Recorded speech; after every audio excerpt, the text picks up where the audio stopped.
The coffee burned through her blouse, but it wasn't the heat that stung. It was the sound of her sister's laughter. Everyone watched. No one moved, until the glass doors swung open, and her husband, the billionaire no one knew she was married to, stopped in. Her name was Elena Rivera, 28 years old. A quiet, soft-spoken woman with doe-like brown eyes, thick dark hair she always tied in a low bun, and a smile that rarely reached her eyes. She wore modest clothes, button-downs, pencil skirts, flats. The kind of woman who was always mistaken for the intern, even though she'd been there 5 years. She didn't mind. Or, at least, she convinced herself she didn't. Elena worked in the marketing department of a mid-sized tech company in downtown Chicago, a company where she was overqualified but undernoticed. What no one knew, not even her colleagues, not even her sister, who joined the company 3 months ago, was that she was married. And not just married. To a man whose name could move markets. But she'd kept it secret. For love. For peace. For herself. Until that Monday morning, when it all unraveled in one scalding splash. It had started like any other day. Elena arrived early, her worn laptop bag slung over her shoulder, clutching a latte she'd barely had time to sip.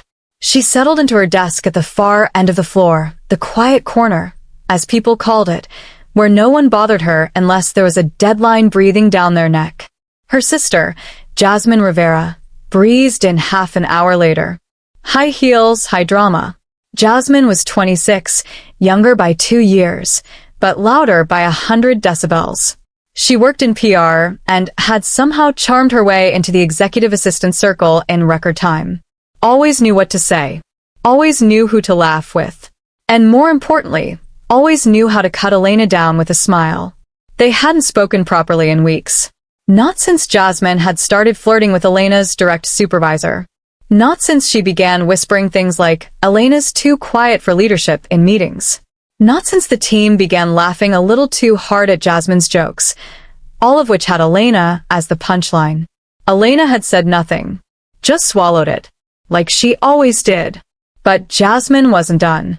That morning, during the weekly team huddle, Jasmine made a big show of presenting a project idea, one that Elena had quietly pitched to her just days before. She didn't even flinch while stealing it.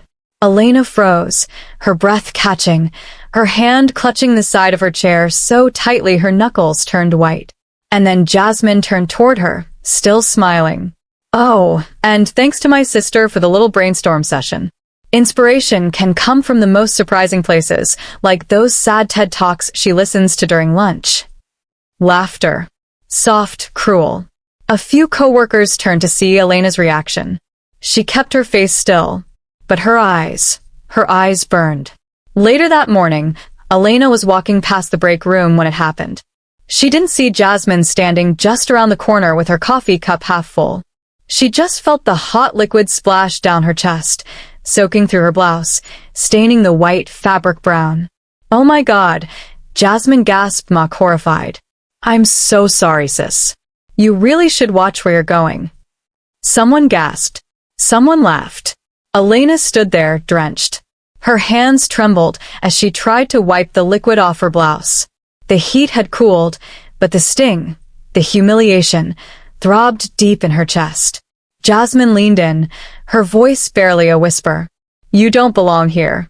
Why don't you go back to hiding behind spreadsheets like you hide behind everything else? You're invisible, Elena. Always have been." Elena blinked fast. She opened her mouth. Nothing came out. And then, the automatic glass doors at the end of the floor slid open. Everyone turned. Phones dropped. Keyboards stopped clicking. In walked a man in a charcoal suit, black shirt, no tie. Tall. Broad-shouldered. Cool. Dangerous calm in every step. His presence sucked the air out of the room. He wasn't supposed to be here. No one had seen him before in this office. But every employee knew his face. Damien Hale, CEO of Hale Industries. Worth $18 billion. Reclusive. Unreachable. Ruthless in the boardroom. And Elena's husband. He hadn't said he was coming. He hadn't told her he was back from Tokyo. But there he was. And the moment he laid eyes on her, soaked, humiliated, blinking back tears. Something shifted. "Elena," he said, voice low but sharp. "Come here." Jasmine's smirk faded. Elena stepped forward slowly, heart racing. Her voice caught in her throat. "Damien, what?" He reached her in 3 strides, took off his suit jacket and draped it over her shoulders, shielding the wet fabric.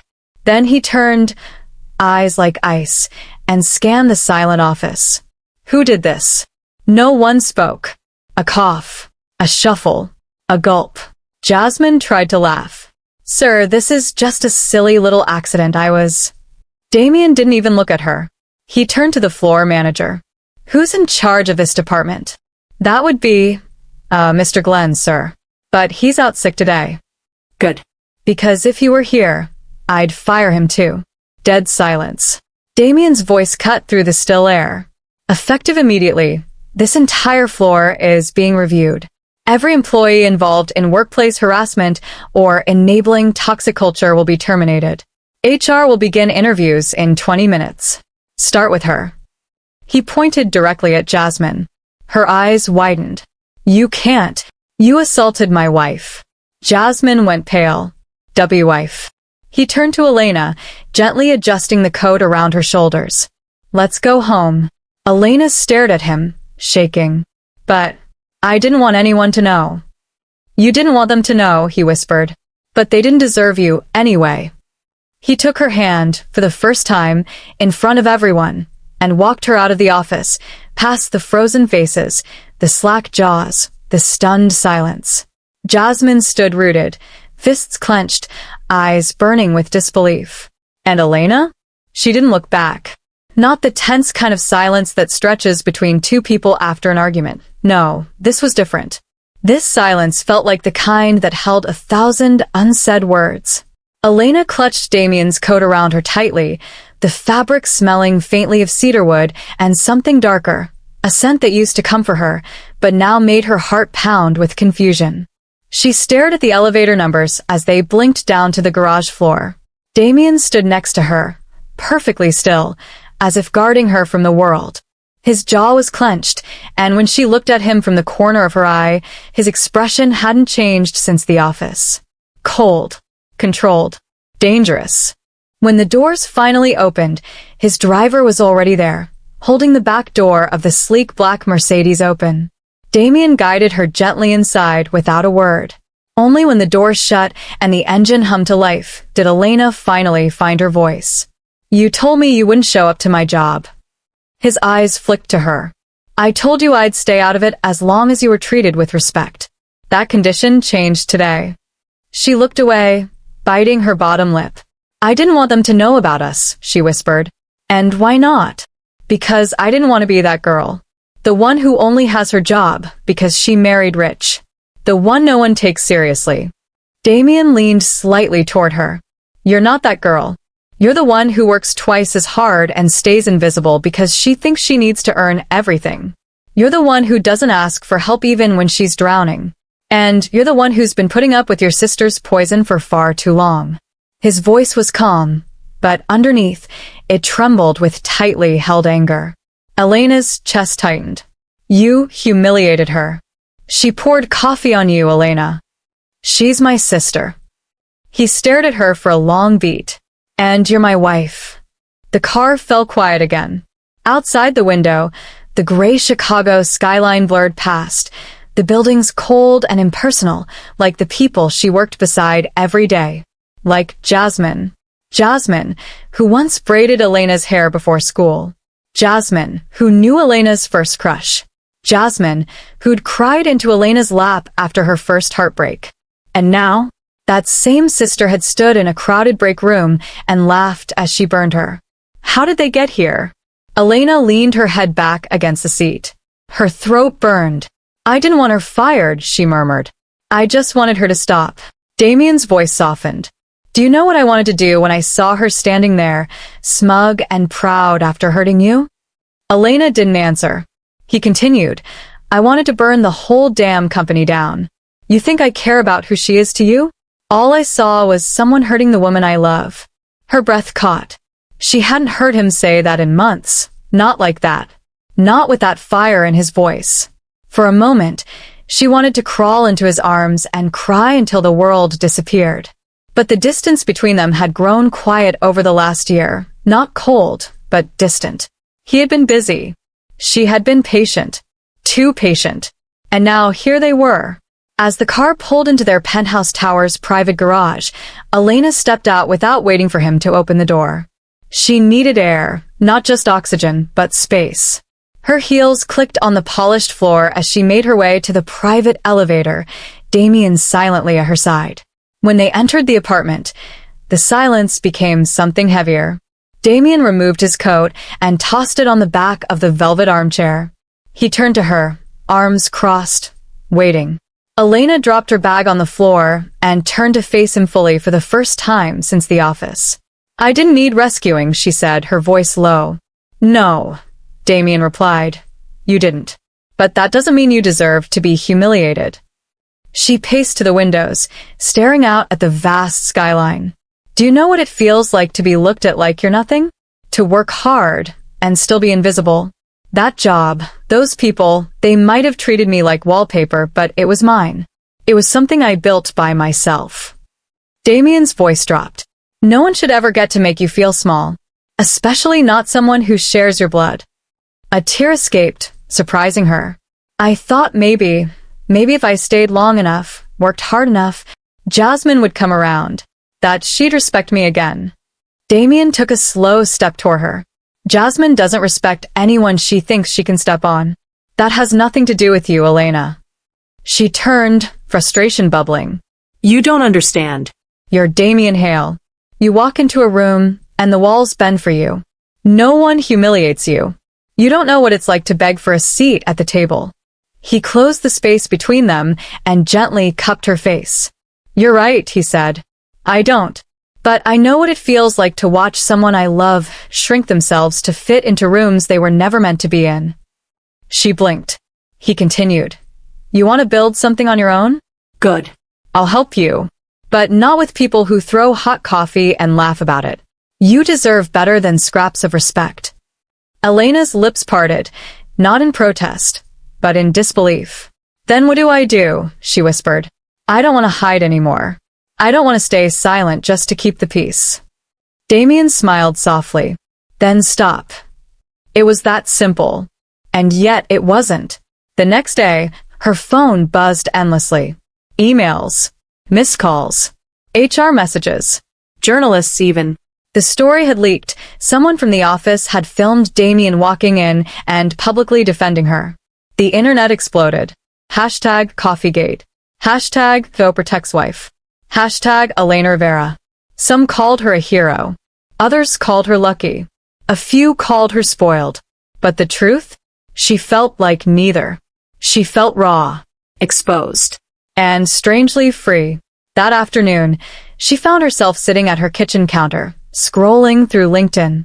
Her old dreams whispered to her from the corners of her mind. The women's mentorship program she once drafted. The creative startup she never launched. The nonprofit she'd always imagined. And then Damien walked in, holding 2 cups of coffee. One black, one vanilla latte. He handed her the latte wordlessly, then pulled a chair beside her. "I spoke to the lawyers," he said. "Jasmine's trying to appeal her termination." Elena raised an eyebrow. "Of course she is. They want to know if you'd be willing to speak on the record." She stared down at the coffee in her hands. "I don't want revenge," she said. Damien leaned closer. "Then what do you want?" She looked up. "I want her to see me, not as her older sister, not as a victim, but as someone she can't walk over anymore." He reached out and laced his fingers with hers. "Then maybe it's time the world saw you too." 3 days later, the hearing was scheduled. Not in court, but in the sleek, glass-walled boardroom of the company's headquarters, a disciplinary review panel where employees accused of misconduct could plead their case before HR, legal counsel, and the board. Elena wasn't required to attend, but she chose to. She didn't come to punish. She came to be seen. That morning, she stood in front of the mirror in their penthouse bedroom, dressed in a tailored navy pantsuit. Not designer, not Damien's brand of luxury. This one she bought herself years ago, back when she still believed in promotions that never came. Her makeup was soft, polished. Her dark hair framed her face in loose waves. Around her neck hung a delicate gold chain, a gift from her mother when she got her first internship. The only thing she wore from her old life. Damien stepped into the doorway, watching her quietly. She caught his reflection over her shoulder and gave a small smile. "Do I look like someone who knows her worth?" she asked. "You look like someone the world should have feared a long time ago." His answer made her chest swell with something warm, something steady. At the office, the energy was electric. Whispers followed Elena down the hallway as she entered the boardroom. People shifted in their seats, some surprised to see her, others nervously avoiding eye contact. Jasmine was already there. She wore an ivory blouse tucked into a pencil skirt, her blonde-streaked hair pulled into a tight ponytail.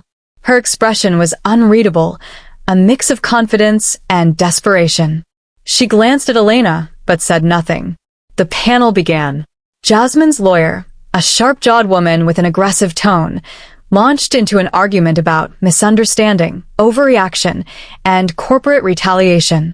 "Ms. Rivera," the lawyer said, addressing Elena, "can you confirm whether your husband's actions in terminating employees were influenced by personal bias rather than factual misconduct?" Elena's voice was calm. "He fired people who laughed while I was harassed. People who watched and did nothing. That's not bias. That's accountability." The lawyer smirked. "But you weren't just an employee. You were the CEO's wife.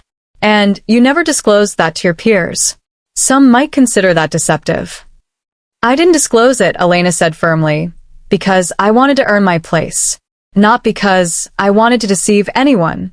And certainly not because I expected to be assaulted in a break room." A low murmur passed through the panel. "Let's be honest," Jasmine cut in, her voice rising slightly. "You always thought you were better than me, even when we were kids. You married into money and looked down on the rest of us who still had to hustle." Elena turned to her fully now. "Is that what you think this is about? Jealousy?" Jasmine stood, bristling. "Don't act like a saint, Elena. You've always had that martyr act down. You pretend you're quiet because you're kind, but really, you just want people to feel sorry for you." Elena's jaw clenched. She took a slow step forward. Her voice, though soft, cut through the tension like a blade. "When I was 15, you locked me out of our house during your party because you said I was embarrassing. I waited on the porch for 3 hours. When I was 19, you stole my scholarship essay and turned it in for a contest you won. And when I got married, when I found happiness, I didn't tell you, not because I didn't want to share, but because I knew you'd find a way to ruin it." Jasmine's face flushed. The room had gone still. And even then, Elena continued, her voice cracking slightly, "I still hoped one day you'd love me the way sisters are supposed to. But that day never came." The lawyer opened her mouth again, but Damien's voice echoed from the back of the room. "She's not on trial here. My wife has already been humiliated enough." All heads turned. Damien stepped forward, his presence once again transforming the room. "I didn't fire Jasmine because she hurt my wife," he said. "I fired her because she broke every principle this company stands for. We don't tolerate harassment. We don't tolerate abuse of power. And we don't tolerate cruelty disguised as jokes." Jasmine's voice wavered. "You can't take everything from me. I need this job." Damien looked her dead in the eyes. "You should have thought about that before treating the woman I love like she didn't matter." Jasmine sank back into her seat, her shoulders slumped. The panel adjourned shortly after. The verdict was final. Jasmine's termination stood. But Elena didn't feel victorious. She felt hollow. That evening, Elena stood alone on the rooftop of the penthouse, looking out over the glowing city lights. She held a glass of wine in one hand and hugged her shawl tighter around her shoulders.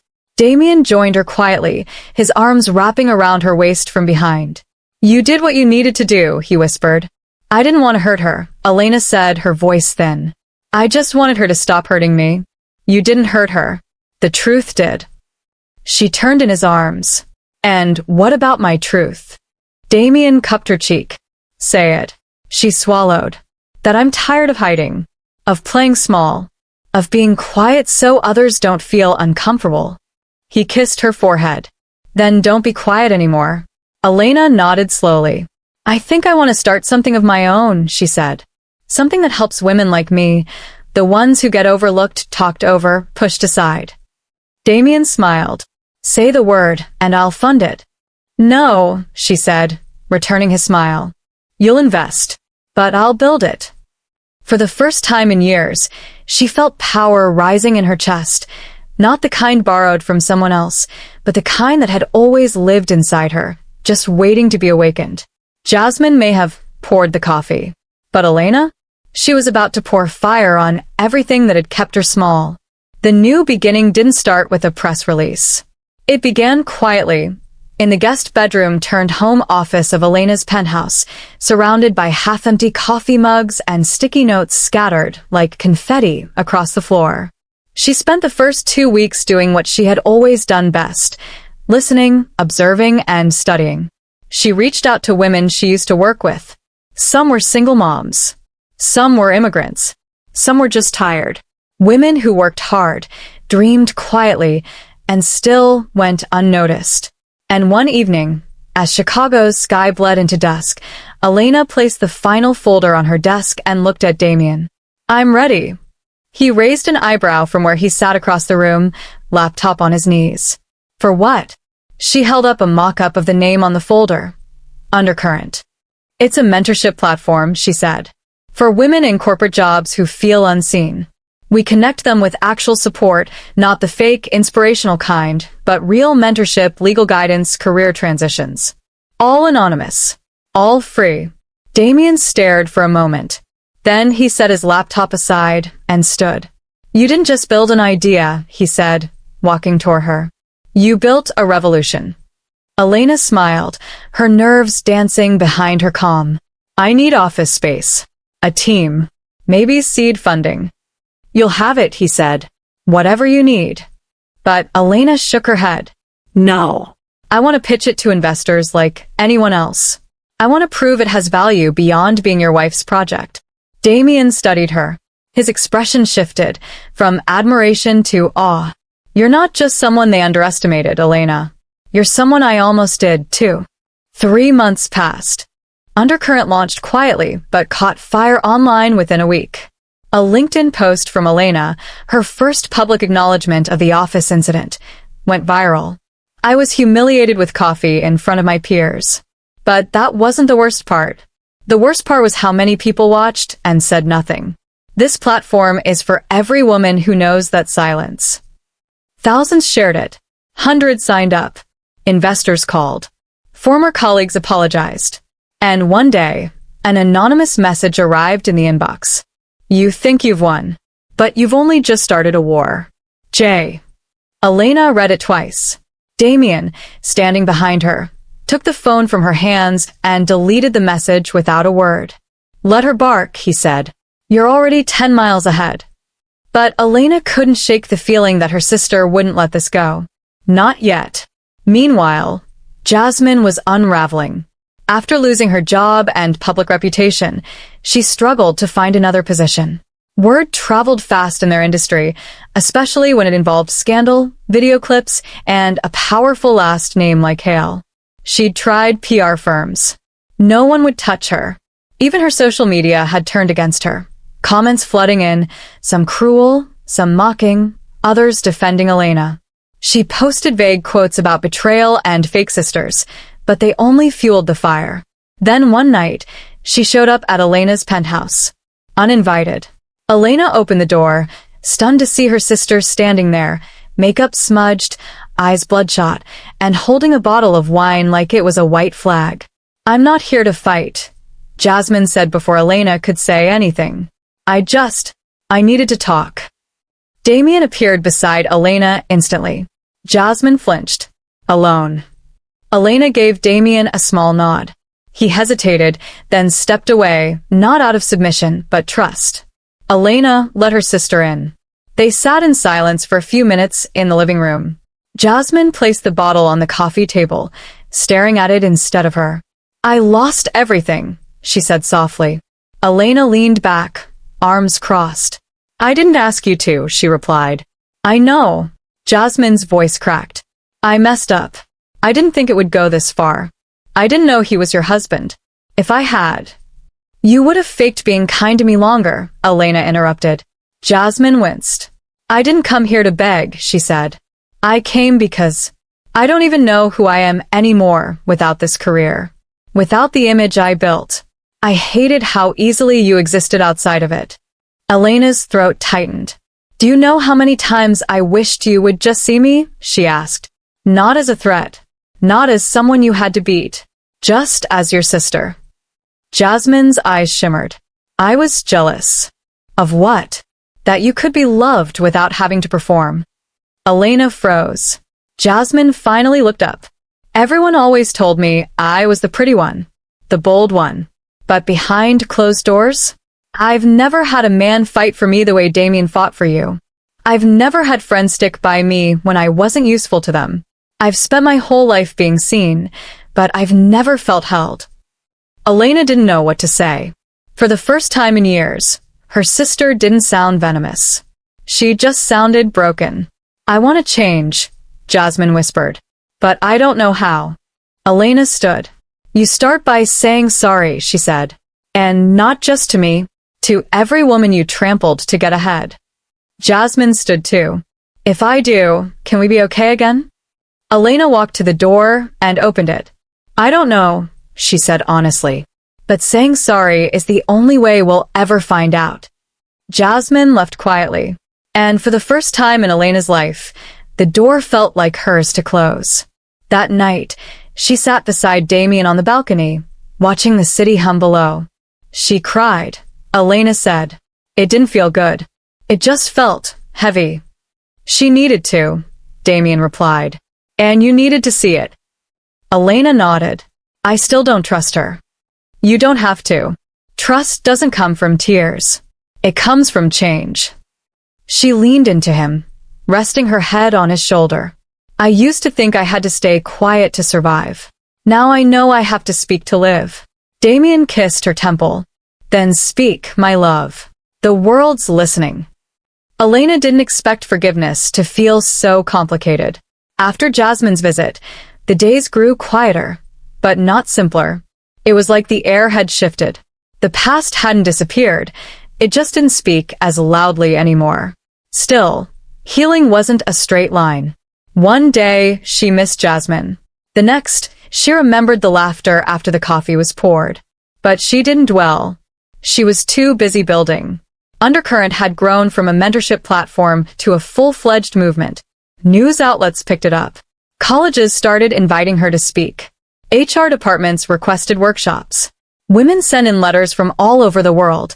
Stories of glass ceilings, of stolen promotions, of being too much or not enough.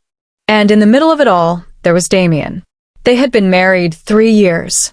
But something about these past few months had shifted their marriage into something new, something more real, less polished, more raw. The kind of love that wasn't just shown in diamonds or private jets, but in small things, like him making tea after her meetings, like her pulling him away from work to take a walk at dusk. He wasn't just her protector anymore. He was her partner. One morning, she walked into the kitchen in her robe, hair still damp from the shower. Damien was already at the stove, flipping pancakes, a sight that still made her laugh. You hate pancakes, she said. He looked over his shoulder, flipping with flourish. But you love them. And today's the day. What day? He turned off the stove and walked toward her with a folded newspaper in hand. She opened it. There, in bold black letters on the business section, was her name. Elena Rivera, from invisible to indomitable, the founder behind Undercurrent. She blinked, then looked at Damien. You leaked this. No, he smirked. Someone at the Times finally got smart. Elena smiled slowly. Wow.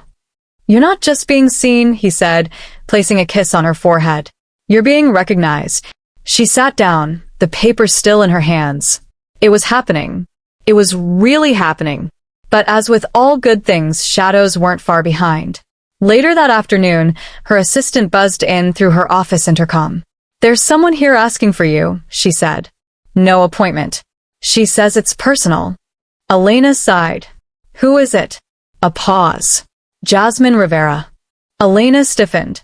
For a moment, she considered saying no. She was in the middle of preparing for a major investor call. But something tugged at her, not forgiveness, exactly, but curiosity. Send her in, she said.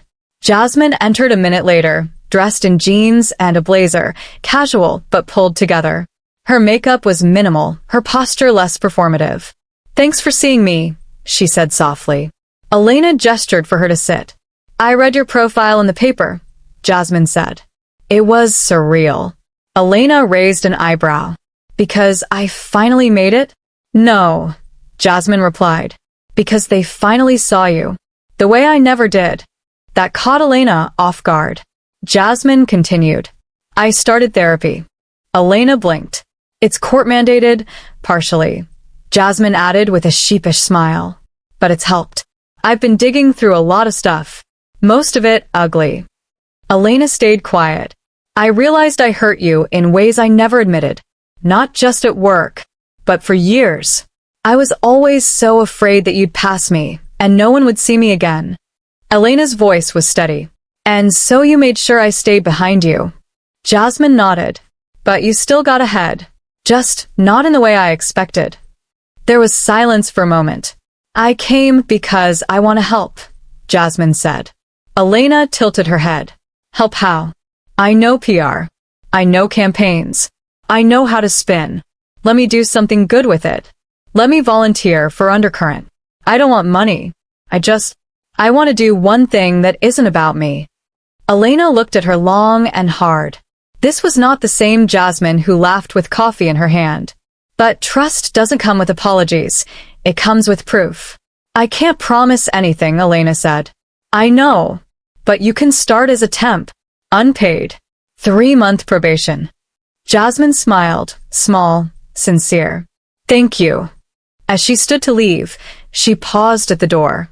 Elena, she said, for what it's worth, I'm proud of you. Elena exhaled. Not relief, not approval. Just breath. Real breath. The weeks that followed were strangely peaceful. Jasmine started showing up to the Undercurrent office on time. She took notes.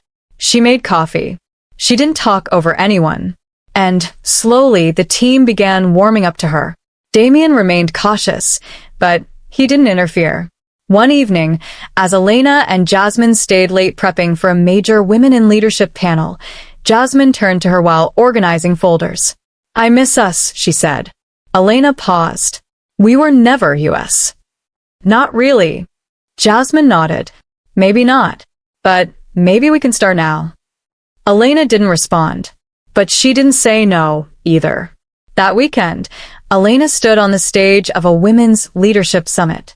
The room was packed, hundreds of eyes watching her. She wore a simple black dress, heels that made her feel just tall enough, and a microphone that trembled in her hand. She told her story. About being ignored. About being drenched in coffee. About being married to a man who stepped in, but more importantly, stood behind her as she stepped forward. And then she said, my sister poured coffee on me. And for a moment, I believed her, that I deserved it, that I was weak. But power isn't loud. It's not cruel.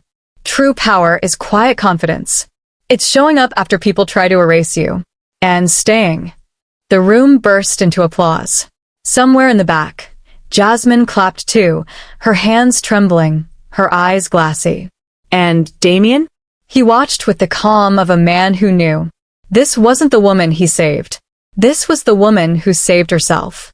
The standing ovation echoed in her chest for hours after the summit ended. That night, Elena stood barefoot on the cool marble floor of her bathroom, wiping away the last of her makeup. Her reflection was different now, not just because of the stage lights or the applause or the camera flashes. It was something else. Her gaze met her own. Steady. Quietly proud. A woman she finally recognized. Damien walked in behind her, hands sliding around her waist. You are magnificent, he whispered into her hair. Elena smiled. You always say that. Because it's always true. She turned in his arms, resting her head against his chest. I was terrified. But when I saw all those women nodding, crying, standing, I realized it's not just my story anymore. It's theirs too. He kissed her forehead. And to think it all started with spilled coffee. She chuckled softly. Trauma makes good fertilizer, apparently.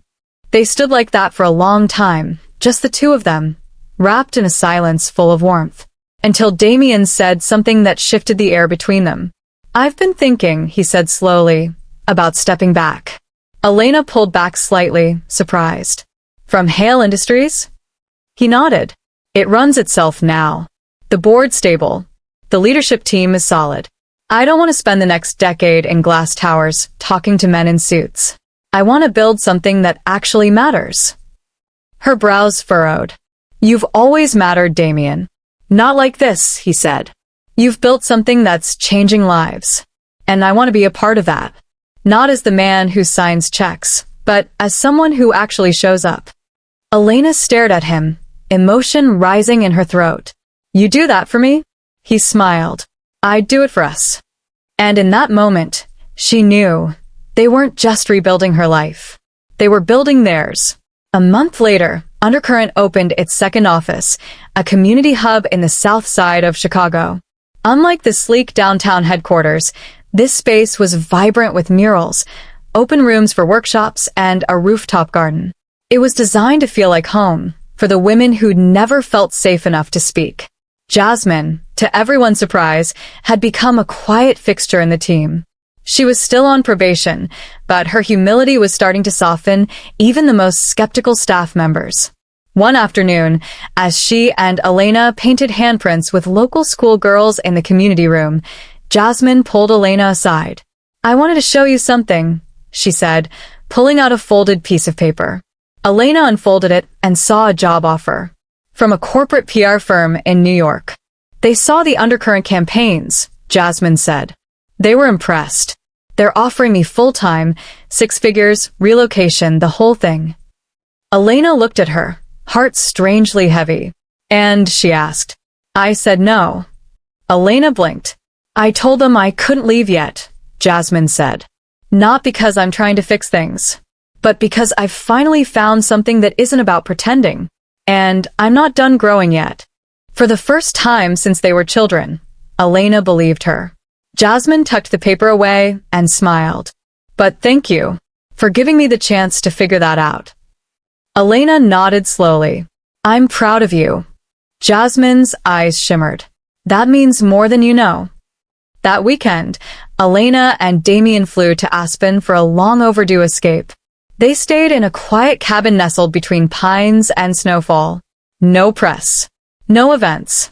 Just laughter, shared soup, and late-night games by the fire. On their final night, they sat outside on the porch, wrapped in wool blankets, sipping hot chocolate. Damien turned to her. You know what I realized? When we met, you were so quiet I almost walked past you. She smiled. You did walk past me. Twice. I thought you were shy. I was just watching, she said. I always watched before I stepped in. He looked at her with that same intensity she remembered from the first time he told her he loved her. And now, Elena said, taking his hand. I'm done watching. 3 weeks later, Undercurrent was nominated for a National Innovation Award. Elena was invited to speak again, this time at a global women's forum in Geneva. As she prepared for the trip, she received a letter in the mail. No return address. No fancy seal. Just her name in familiar handwriting. Inside was a small photo of her and Jasmine, age 7 and 5, holding hands at the zoo, cotton candy sticking to their faces. On the back, in Jasmine's handwriting, it read, Before the noise. Before the competition. Maybe we can find this version of us again someday. J. Elena placed the photo in a drawer, over her old journals and the coffee-stained blouse she never threw away. Not as a keepsake. As a reminder of where she'd come from, and how far she'd walked, through fire, through silence, through betrayal, into a voice she now refused to dim. That night, just before bed, Damien walked into their bedroom and found Elena standing at the window, gazing out at the city lights. You okay? He asked. She turned, smiling. More than okay, she said. I'm seen. I'm loved. And finally, I'm home. The auditorium was silent as Elena stood on stage in Geneva, clutching the sleek wireless mic, her heart echoing in her chest like a distant drum. Hundreds of women sat before her, leaders, students, survivors, their eyes locked on her. Behind her, the screen read, "The power of the soft voice, Elena Rivera, founder, Undercurrent." She took a breath, and then she told them everything. About the coffee. About the silence that followed. About the moment someone stood up for her, but how she still had to stand up for herself. She spoke not as a billionaire's wife, not even as a CEO, but as a woman who had once been dismissed, overlooked, and humiliated, and who now stood on this stage not to be applauded, but to remind every woman listening that being quiet didn't mean being weak. After her final words, the standing ovation was immediate. But Elena didn't cry. She just smiled. Because this time, the applause didn't fill a hole inside her. It celebrated what had already been rebuilt. Back home, life didn't slow down. Undercurrent received new grants. The Geneva speech was picked up globally. Women from 46 countries signed up in the first week after the summit aired. Elena hired an international team, opened 3 more locations. Every one of them led by a woman who had once felt invisible. Elena began mentoring herself, choosing women not based on their resumes, but on the fire in their voice, even if it was still learning to burn. Damien, true to his word, stepped back from Hale Industries and stepped forward as a silent partner in her vision. Their love became less about protecting one another and more about growing together, not just in comfort, but in truth. And Jasmine? She stayed. She didn't try to win people over. She worked. She listened. She showed up. She no longer interrupted meetings with loud opinions. She offered ideas gently, some brilliant, some still learning, but never from a place of entitlement again. One rainy Tuesday, Elena walked into her office to find a gift box on her desk. Inside was a brand new white blouse. Not expensive, just beautiful. With a note. Because you should never have to carry the stain of someone else's bitterness. Love, Jay. Elena touched the fabric, smiled, and folded the note with care. She didn't cry. She didn't break. She just placed the blouse in her wardrobe, ready to be worn, not to replace a wound, but to honor its healing. Months passed, and then came the dinner. It was supposed to be a celebration, Undercurrent's 1-year anniversary. Elena and Damien hosted it at a rooftop venue downtown, filled with string lights, candles, and laughter. Dozens of women, mentors, supporters, and team members filled the space. And in the middle of it all, Jasmine approached her with a nervous glint in her eye. "Can I steal you for a minute?" she asked. Elena nodded, following her to a quiet corner. "There's someone here who wants to meet you," Jasmine said, and then stepped aside. Behind her stood a woman in her 60s, graying hair pulled back, strong cheekbones, eyes soft with memory. "Elena," she said gently, "I'm your mother's old friend. I knew you as a baby." Elena blinked in surprise. "I read your article," the woman said. "Then your story. And I felt like I was reading about your mother all over again." "My mother?" Elena asked, startled. "She was like you," the woman said. Quiet. Steady. People underestimated her until she started building something no one could ignore. Tears prickled Elena's eyes. "I just wanted you to know," the woman said, placing a hand on her arm. "You come from strength." As the woman walked away, Elena stood frozen in place. Jasmine stepped forward, shrugging. She reached out after Geneva. "I just thought you'd want to hear that." Elena turned to her sister, voice shaking. "Thank you." Jasmine smiled, not her old, sharp smirk, but something softer. Earnest. "I meant what I said," she replied. "I'm proud of you." Later that night, as the city glittered beneath them and soft music played, Damien pulled Elena into a slow dance. "You know," he murmured into her ear, "I still remember the first time I saw you. In the coffee shop," she smiled, "with my bad bun and chipped nails. You looked up from your laptop," he said. "And I thought if she ever looks at me like that, Like I matter, I'll never let go. She laughed quietly. And now? He pulled her closer. Now you're the storm they all should have seen coming. Elena rested her head on his chest. Not because she was tired, but because she could. She had fought her war, walked through the humiliation, reclaimed her silence, and turned it into a roar so graceful, the world had no choice but to listen. Not because she was someone's wife, not because she was someone's sister, but because she was Elena Rivera. And she had finally, gloriously arrived. My sister poured coffee on me at work. Then my billionaire husband walked in and fired everyone.